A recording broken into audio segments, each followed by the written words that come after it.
What.com, Latina lifestyle blog where education, entertainment meets cultura y familia. Woo! That's new. Do you like that? I love it. Because that pretty much explains what it is that I talk about on my website. So, full disclosure about this presentation, I did give it once at Blogalicious in Baltimore last month. And in preparation for the presentation, I met with Erica Ramos, who was the former executive producer of San Antonio Living, since has been promoted to a new position in Florida, so she's gone to Florida. And also local PR professional Laura Aplin Hernandez. And so between my conversations with them, my own experience, I came up with this presentation on how to pitch traditional media. I'm sorry. It's okay. Just tell me what, oh, it's like. It's frozen, I don't know why, I'm sorry. It's okay. You know what, I can use my notes from here. And just relax. Okay, so until this one gets going, I'll just keep going about the, okay. So the purpose of this session is to give you the tools to pitch to traditional media to get coverage for your events, your brand, or your business. Also to help you build your story for the media.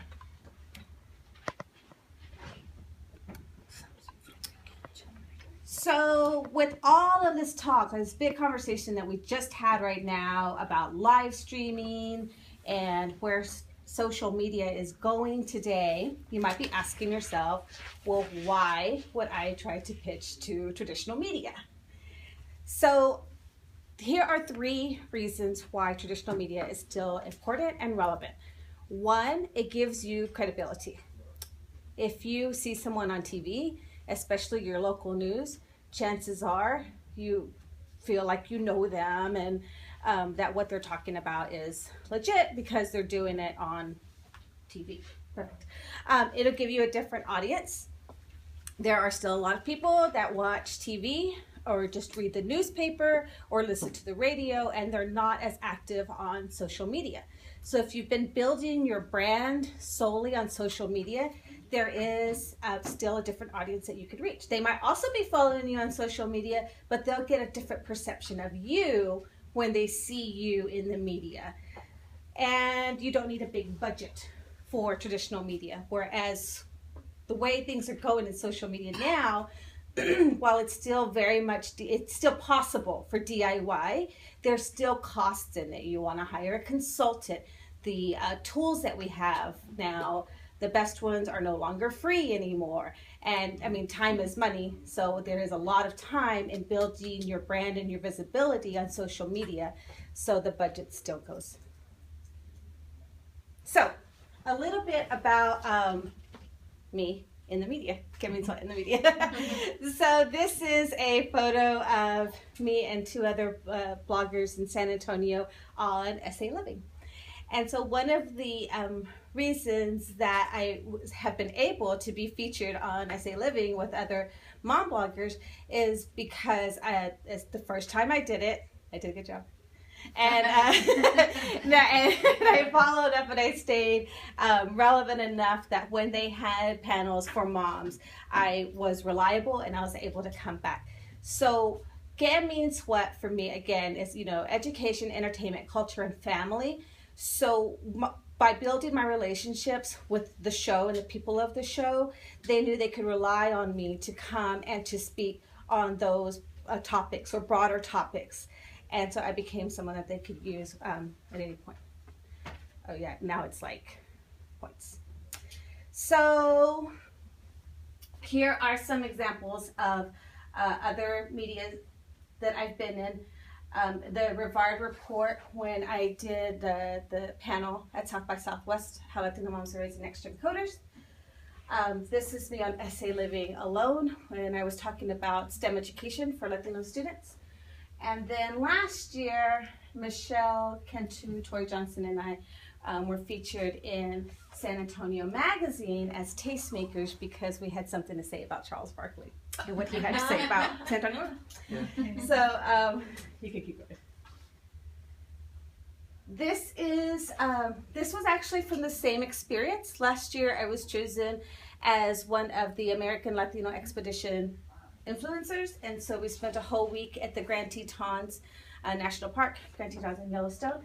And so thanks to their efforts, NPR was there, NPR for Latino USA, as well as CNN in Espanol.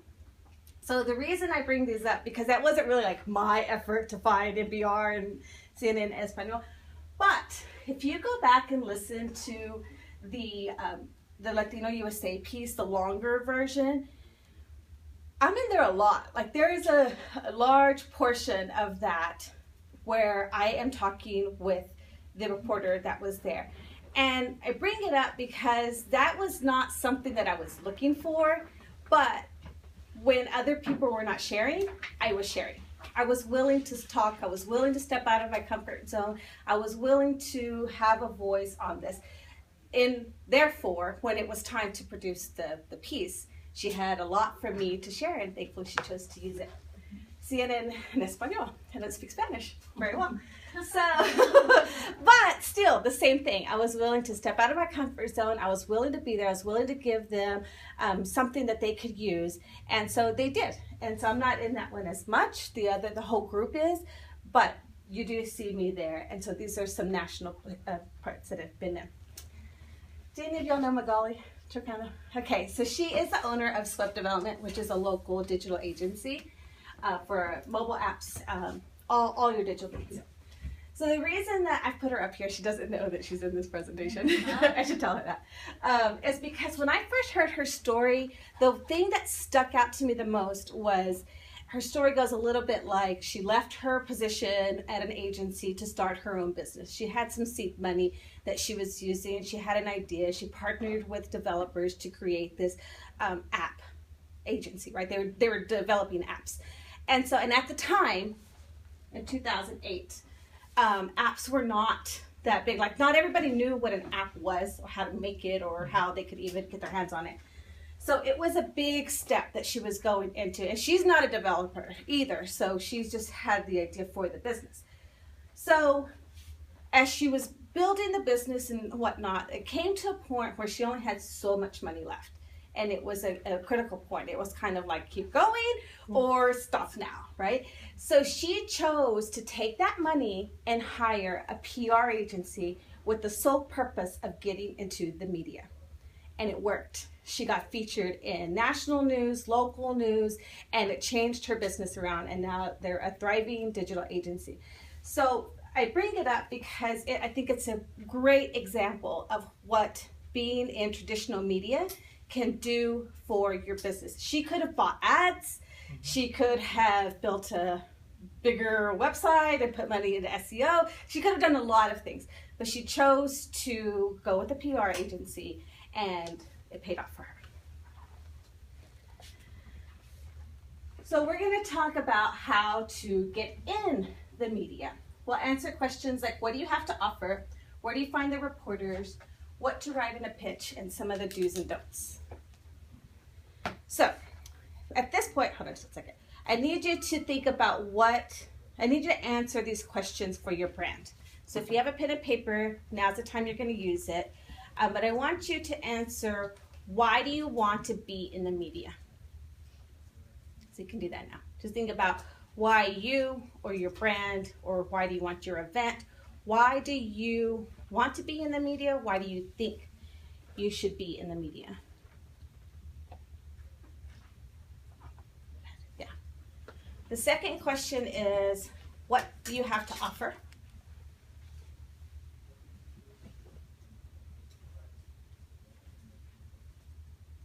The third question is, what is your angle? What is your angle? Like, what's the angle of your story for the media? And the fourth question is, how does your message benefit your community? So we'll go into these a little bit more, but hopefully by answering these questions, you're able to start thinking about what it is what's the story that you want to tell with your brand? or with an event or yourself? And why does your community, why are you even sharing this with your community? Because the most important thing to realize is you are a business, you have customers. The news is also a business, and their customers are their audience.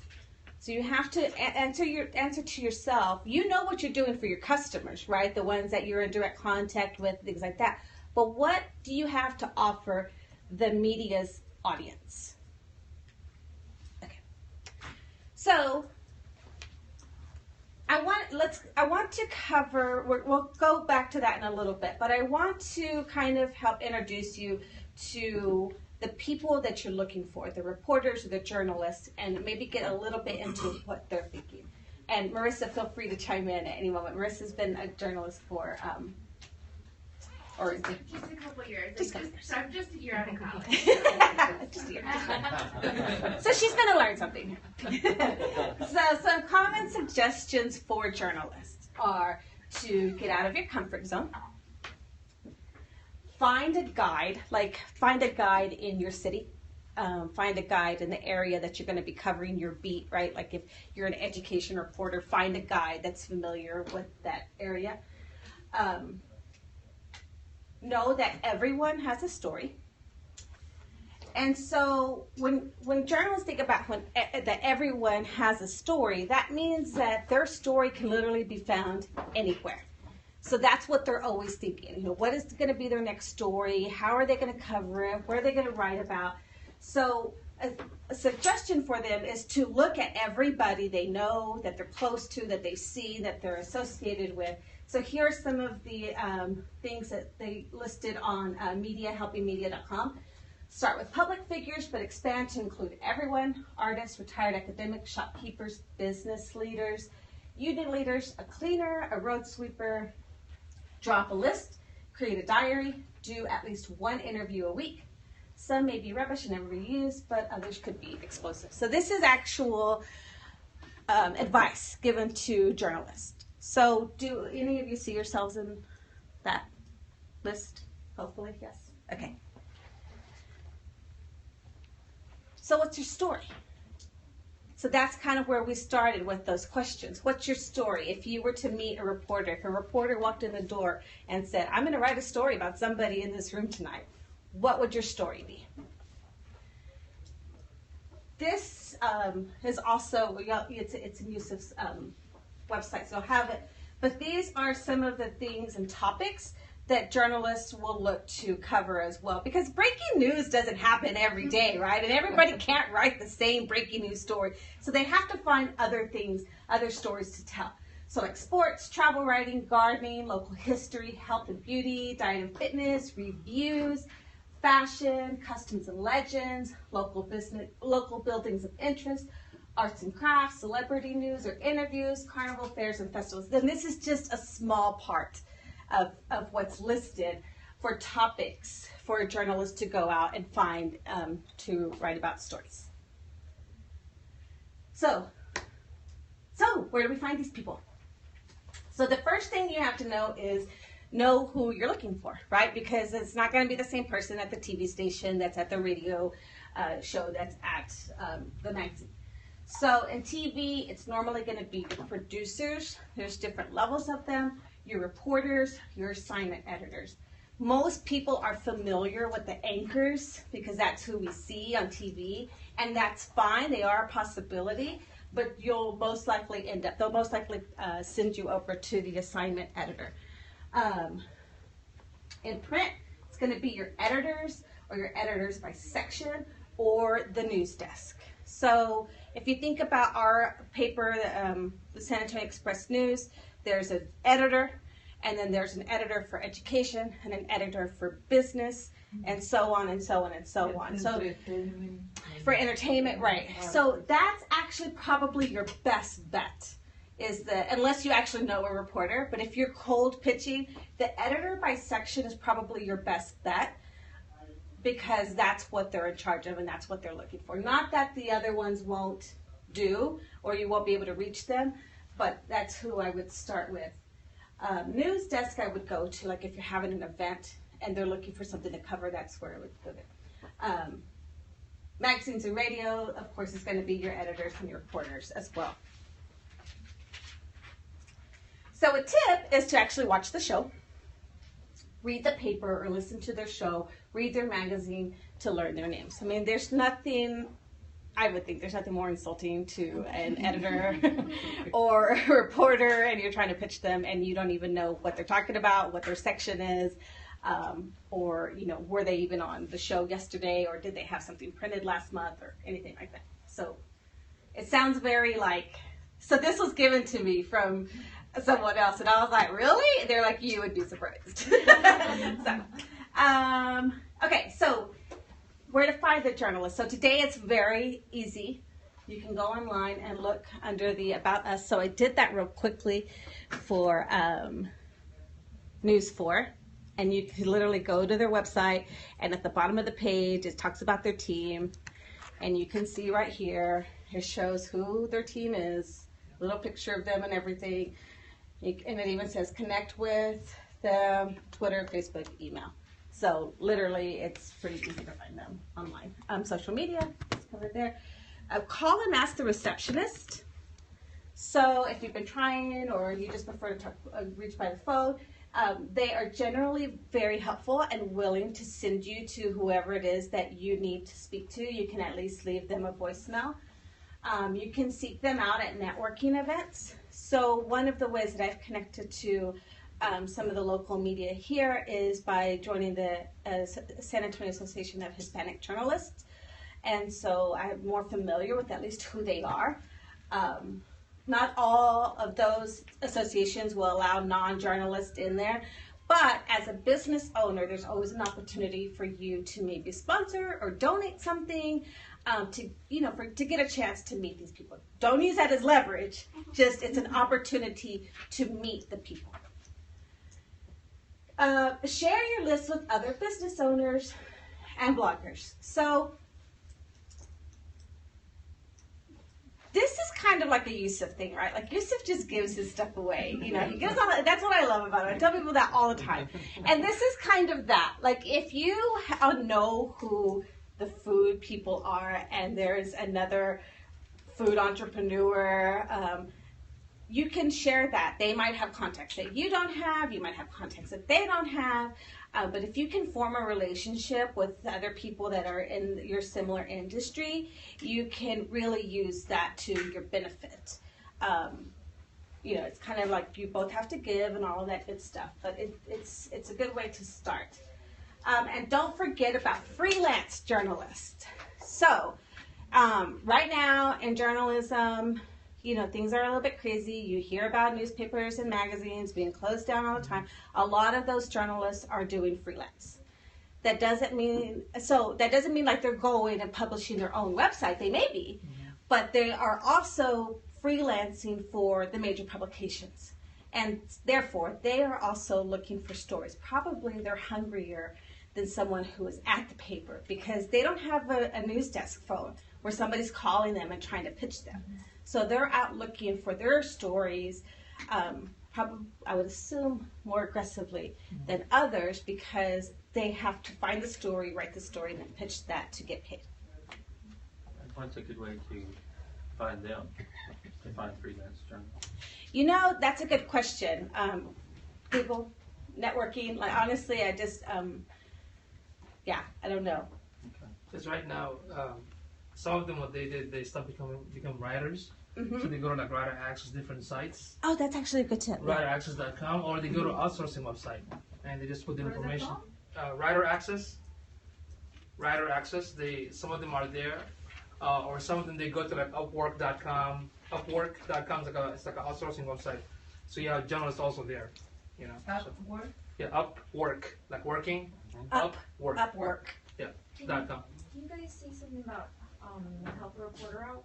Yeah, that's another good Yes, one. that's another. Help a good one, reporter yes. out. That's actually a good place. Thank you. See, thanks. There you go. There are websites to find these people. Help a Reporter Out is a website where you sign up and the reporters come looking. Like they say, I'm a reporter in San Antonio and I need to speak to a health guru about something. And then you email them and contact them to see if you're a good match and they'll help you. just be careful. I think that's what. There's one of them. It's like a lot of notifications. Is that the one? There's one of them. I can't remember which one it is. And you just there's a lot. Yeah. Like a lot comes through. Just fair one, right? Yeah, Yeah. I get sent like 5 emails a day from Haro. Yeah. It's crazy. Okay. So here's the big news. Here's the big takeaway. Reporters don't care about you or your website or your business. And that is the honest to God truth. It's not that they're mean people. They also have a job, and their passions are not your passions. Your business is not their business, and vice versa. So they don't need to help you, and they don't need to do feel good work either. Like they have a job. Oh, they don't need to help you. So unless here's the kicker, you make their job easier. You give them a newsworthy story. So we're going to talk about how to do that. So just like anyone else, okay, go back real quick. Just like anyone else, if you can package your story to them very well, then of course they want to help you because you're making their job easier. They don't have to do as much research. They don't have to look for the angle. You're giving it to them in a very nice package, and that's what they want. And so if it comes down to a story between the beautiful gift, hey lady, the beautiful package gift that you've given them versus something that they have to hunt down and go look for, they're going to go with you because you made it much easier for them. Okay, so next slide. So, pitching the media. First, send them a great press release. A press release is an official statement issued to the media giving information on a particular matter. You want to make it short and sweet. Give them the hook right away. A good press release is when the reporter doesn't even need to call you. They have all of the information they need. The 5 W's: who, what, when, where, why, and then how. And it's always a good idea to include a photo, a quote, and your contact information. Because the photo and the quote will make it more personable. So here's an example of a press release. So you guys have that in the presentation as well. Rick Najera is a Latino author, and he was doing an event in New York. This is written by my friend Pauline Campos. And so you see all of the contact information up there. The story, the headline, it's pretty short. It says where, and it's telling you what it is right away. It's that Hollywood's own Rick Najera will celebrate the launch of his new book. So that's what it is. That's what he celebrated his new book. An exclusive reception, blah, blah, blah. It gives you the who, what, when, where, why. See a couple of quotes, a little bit about Rick, and contact information, how to do that. So that's just an example. The best advice I can give you if you don't know how to write a press release is to hire someone to do it. Just go to the professional. And here's something else. You can just do,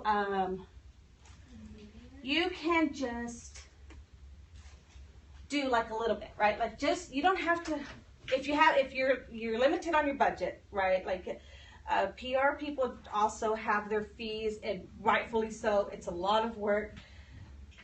So if you don't have the budget to hire a PR professional, you can hire them to write your first press release, or maybe even hire them as your teacher to show you how to write a press release, and then use that kind of as your example every time, right? So then you're going to have to do the legwork of finding the media people and pitching to them and following up with them and things like that.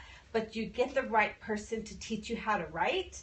That's the most important thing, because media will throw away crap press releases. They don't need them. They have plenty of them coming in. If you want a press release, anybody here, a PR person? So there you go. That's one. Okay, so you can hire them. That's why I asked you if you were writing press releases. That's where it's going. I'm still in the mix. Like I feel like I'm ready to start doing that, but at the same time, I'm still new to the game. So awesome. So do you write press releases? Mm-hmm. Marissa also writes press releases, and of course, I have to give a shout out to Laura Applin, who helped give me a lot of the information that's in this. And she's a local PR, and she specializes in traditional media. So you can write your own, read a lot of other press releases, take a class, consult a writer. You must write it as a reporter. Again, you want to make their job as easy as possible. So if you're already giving them a press release that reads like a really great story, that's going to be beneficial to you. And then there you go, Upwork. So here are some resources on where to find the writer. Here, local, Christina, Marissa, Laura, Upwork.com, Fiverr.com, Outsource.com. You get what you pay for. Remember that. So let's go into how to communicate with the media. Email is preferred, like probably same as you. You'd rather be contacted by email, especially if it's cold. Be aggressive, but ethical. So media is very used to being aggressive as well, so they can appreciate the hustle, but be ethical. Like, don't try to bribe them, stuff like that. Don't be annoying, because in the email they can put you to spam, just like anybody else. The phone time really is for their paid customers. So just respect the phone time. Because, I mean, you guys know, news happens very, very fast. Yeah. And so any extra time on the phone is just as valuable to them. If you insist on using the phone, at least respect their time. Or so this is more like if you're booked, right? Like you get the interview or you get the TV spot or whatnot, but then like you're calling them all the time, like they can actually remove you. Like they can say, we no longer need you, and not do that. So just be very careful about using the phone.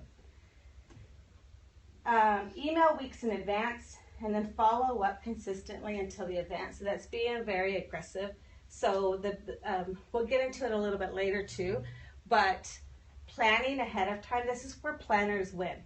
Because if you're looking at your long-term calendar and you're planning, then you know when, if you're looking to get some media coverage in January and you're already emailing news magazines and TV shows right now, you're gonna win, right? Because you have all of this time to remind them, to keep emailing, to follow up with them, as opposed to if you need coverage in the first week of November, that's a little bit too close.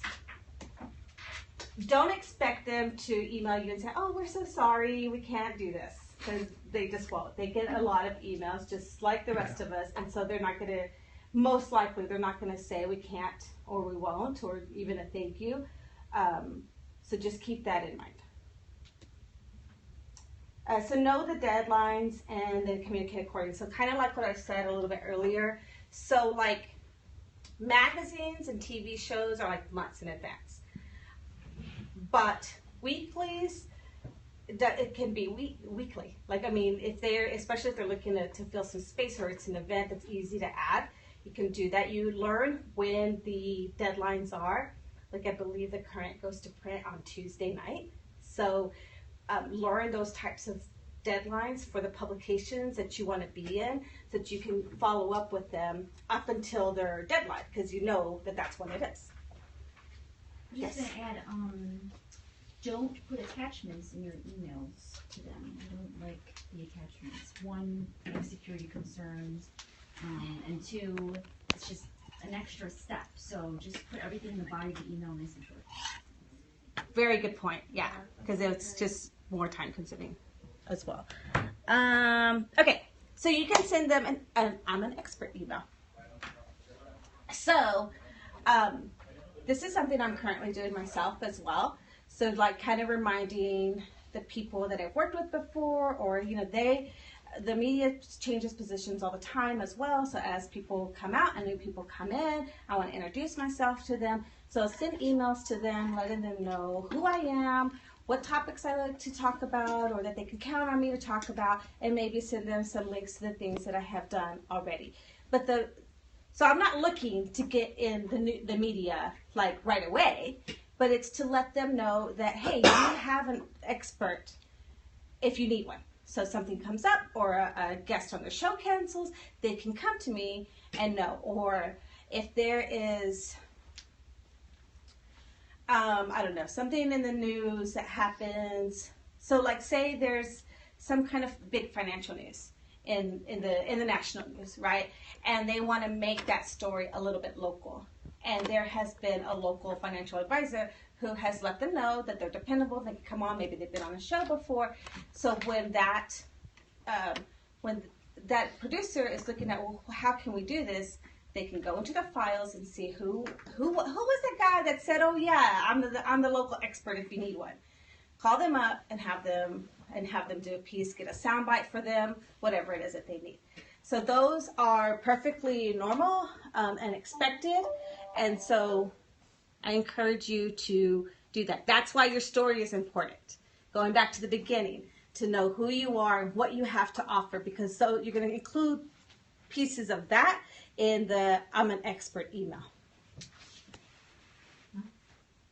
Okay, so you did everything. You sent a great press release, you got to touch the right people, you followed up, and now you've got the spot, right? Now you're in. So let's talk about what are some do's and don'ts and what to expect. So deliver on your pitch. If you got in because you sent a press release, because you're talking about a specific event or how to, deliver on that pitch. It's not like a sneaky way to get in so that you can talk about something else. That's the number one way to get not invited back, is to not deliver on what you say that you're going to do. That's what they booked you on. That's what they sold everyone else on. That's what they're expecting. Make it newsy, not commercially. Again, it's if you keep in mind what are you offering to the audience, what can the audience gain from you, then it's naturally more newsy and not commercially. So like, for example, your 5 tips on relaxation or stress relief or cooking or whatever it is. On TV, you obviously want to make it visual, so you can use props, you can have a demo, but even if you don't have something that you're making or you can create like a graph, something for them to show while you're talking. TV is obviously very visual. Have 3 to 5 talking points and only use that as your guide, because it'll be a conversation, whether it's like a radio interview or a TV interview or just an interview where they're going to write about you later on. You want to know what your talking points are, but you want to only use it as a guide, so you want it to be conversational. Be prepared to handle the questions. So share on social media, especially if you have a large social media following, because they're in the game too. And so they want you to share as much as you want to be on their show or on the radio show or in there. What else? I have something to say about that. Okay. Well, we were just booked recently because of the Mole program, and so the Central Plan I think it was Channel 29. Oh, well, let's invite the sisters from Cocina Heritage. And so this is on like a Thursday for a Monday. So on Thursday we're like, yes. On Monday we are there at 8 o'clock. But they were very unorganized. And this is my comment. This is my tip. Be proactive and see ahead, because so they sent an intern to get us. And we asked them some questions like, how is it set up? Because we didn't know anything. Oh, well, we have a kitchen, and we're thinking like Channel 12. They have a full-blown kitchen, right? Mm-hmm. They didn't have a kitchen. It was just a counter. Mm-hmm. But we didn't know until we got there they had a counter. But going back to being proactive, I called the intern. I went to the front desk, and I'm like, we need the intern. We need to warm up the mole. Because I told my sister, I have the feeling that things are going to go by really fast, and we're not going to have time to warm up the mole, because she was going to mix the mole. Mm-hmm. And so we asked to go, we were taken to the lounge, the employees lounge. It took her like 15 minutes to do everything. And I kid you not, we got there, they moved us 3 times as to how we were going to do things. Guess who ended up speaking at the beginning? Instead of the lady from Central Slan and myself, my sister, she's always behind the scenes. And she's the one that ended up answering questions. Her English is like 10%, a little bit less than mine, because mine is like 80%. And And but thank God she was so calm and confident. At the end, she kind of like tripped a little bit, repeated words, but you can really tell. And she's like, I am so glad, Sylvia, that you went and got me to do the mole thing. Otherwise, it would have been a mess. 'Cause, the prompts were there. Right. You know, the mole was served on the plate, everything. So once you get there, be proactive and see ahead, because they may not, especially they're relying on an intern that, like, he didn't know what was gonna happen either. And you have a plan B. Well, we didn't have a plan B. So did you go with no PR representation with you? No, we got there because Central Slan, they did their PR, their work. Right. So was someone from there with you? Central Slan is the one invited. We were there because of Central Slan. It wasn't about When was the first time you had any communication with an actual representative from that station? At 8 o'clock in the morning. Okay, that's a good point, because most of everybody who's in here won't have someone else that's talking to them. Like, you will be the person that's talking to the reporter or producer, whoever it is. So you will have a chance to ask those questions, which it'll probably be in your pitch. So it's a little bit different, because you guys didn't pitch them. Maybe the Central did. Central Slan probably did. So that's events. where, so that's why I'm trying to prep you guys on, like, why it's important to have a full press release, so that you know exactly what's in there, what's in that pitch. You didn't write that pitch, so you're not really sure what was in there, right? And I don't think we were part of that pitch either. It was just it was like an afterthought. station asked them, well, can we bring someone? Oh, because they wanted a demo. And because we had already done a video, somebody else, nothing to do with the media. They thought, well, the sisters. And there we go. So no, that's a good point. Yeah, you have to be ready. You have to more than handle the questions. Have a plan B. I've never done any demos, so I only talk. She's in the different Right, totally, Yeah, but even then, I think you have to have a plan B, even if, because what if they don't ask you what you... Oh my gosh, They're no, gonna totally. ask you. We've been on where we're like, okay, they'll tell us, this is what we think we're going to talk about. And you're like, okay. And you don't know what's going to come next. Like, they kind of give you, this is the ideas of it. And it'll go too slow, or then maybe they have some extra time when they go into it. One time we had extra time, which is pretty rare. We had extra time, and we went into conversations that were a little bit more controversial. And I said what I said, and I with that. But so you just don't know. But you have to be ready. That's why it's like, know your talking points, and just use them as a guide. Know your topic. Because exactly that. Because it can go in any which way. And in which your case, Sylvia, the topic was the preparation process of the mole. So so as long as you know your topic's solid, you'll be okay. Because it's live, especially when it's live. Like, it's live. It's like Periscope. Not scripted. Yeah. Okay. Don't show up with a rehearsed script, because you won't get to do it. You won't get to do it most chances. Don't have to resort to using notes. You should already know that. No, you should already know your topic. Don't deviate from your topic. Oh, that's very difficult. And don't offer anything without asking first. So, like, don't offer them. Don't offer to buy them anything. Don't offer them a gift. So, like, when we've gone on before and we had... we're not demoing, but we're showing products. You have to ask them before I can say, well, do you want to keep this, or do you want this? Because it could be a conflict of interest for them to take anything from their guests.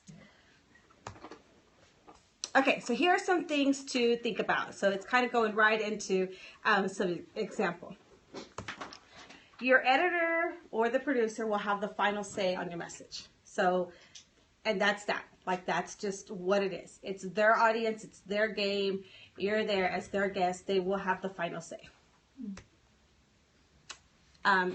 News happens, so your stories can be canceled at any time. So the reason I put this in here, though, is that it's not personal. I mean, unless you were annoying and then they made it personal.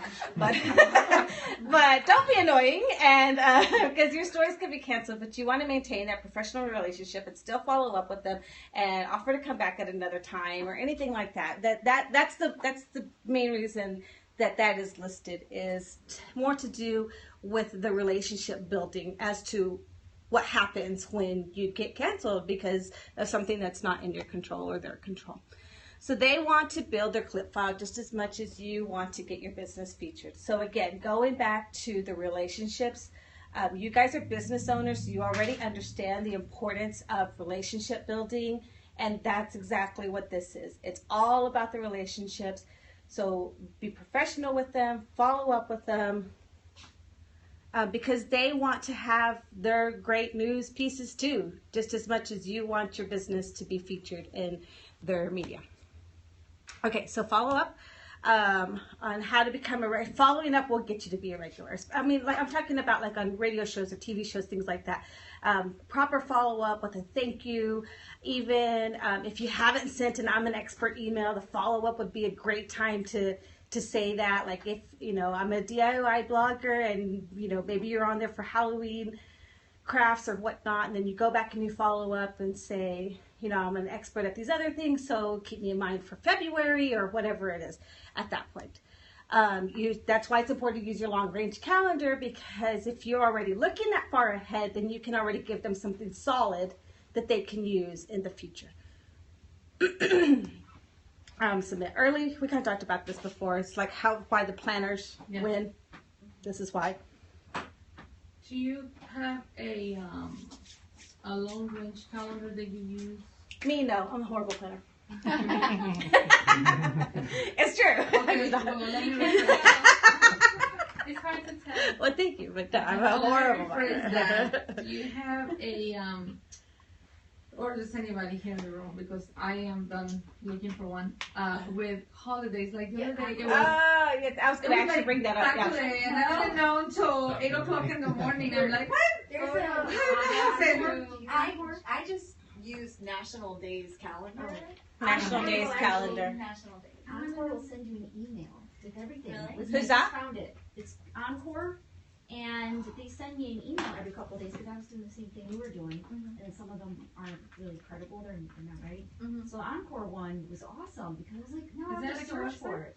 I want one. Try Encore calendar. Google Encore calendar. You can also Yesterday is International Sloth Day. Today is Pumpkin Cheesecake Day. Tomorrow is See, that's what, Tomorrow is Dulce de March. leche Dulce de leche day.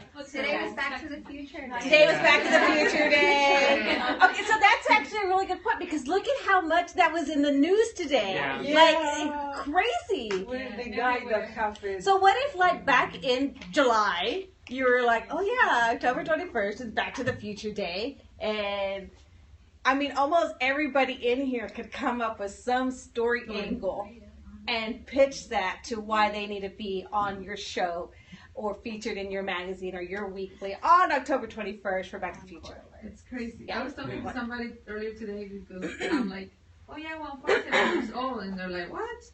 And it's like, oh, my dad is 43, and they always think that I'm going out with my dad because he looks younger. Like, so I'm like, not with this one, my oldest son, but I'm like, yes, because 80s kids, it's in the genes. It's just the era that we grew up. Right. And so that would have been a great thing for Back to the Future. Yeah. I was going to say it's called EncoreAlert.com. The first EncoreAlert.com. automated social media assistant you've ever had. Never miss another valuable opportunity with machine intelligence that notifies you about emerging trends. And that's a free crises, service? and important people. Yes. Just put in your email.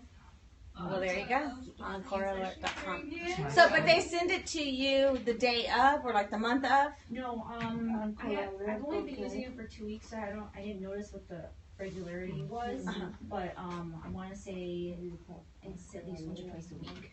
And they'll say this is what's coming up for the next week, this is what's coming up next month after So that. once you have it that year, you kind of like out of her Yeah. again for the next. You So can that's Something actually, I'm going to put this in here. Well, no, I got it. So So that's actually really, sorry.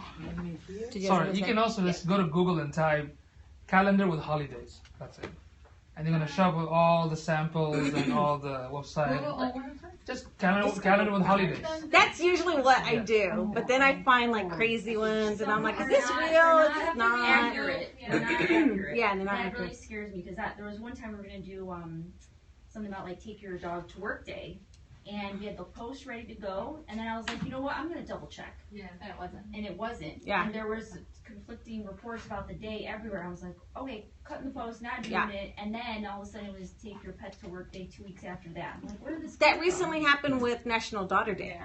Like Oh, wow. everybody was like, oh, and Yes, then it's that like is it nice. wasn't even National. You were doing that, right? Somebody else told me. but I So saw then- it where's some National people Daughter want this. Day, and then somebody googled it, and it was like the month before. Yeah, it was like totally. Well, we see Yeah. the National Daughter Day, all right? Because we all I know. posted on I know. Yeah. You can just do it in advance. That's it. So here are some takeaways.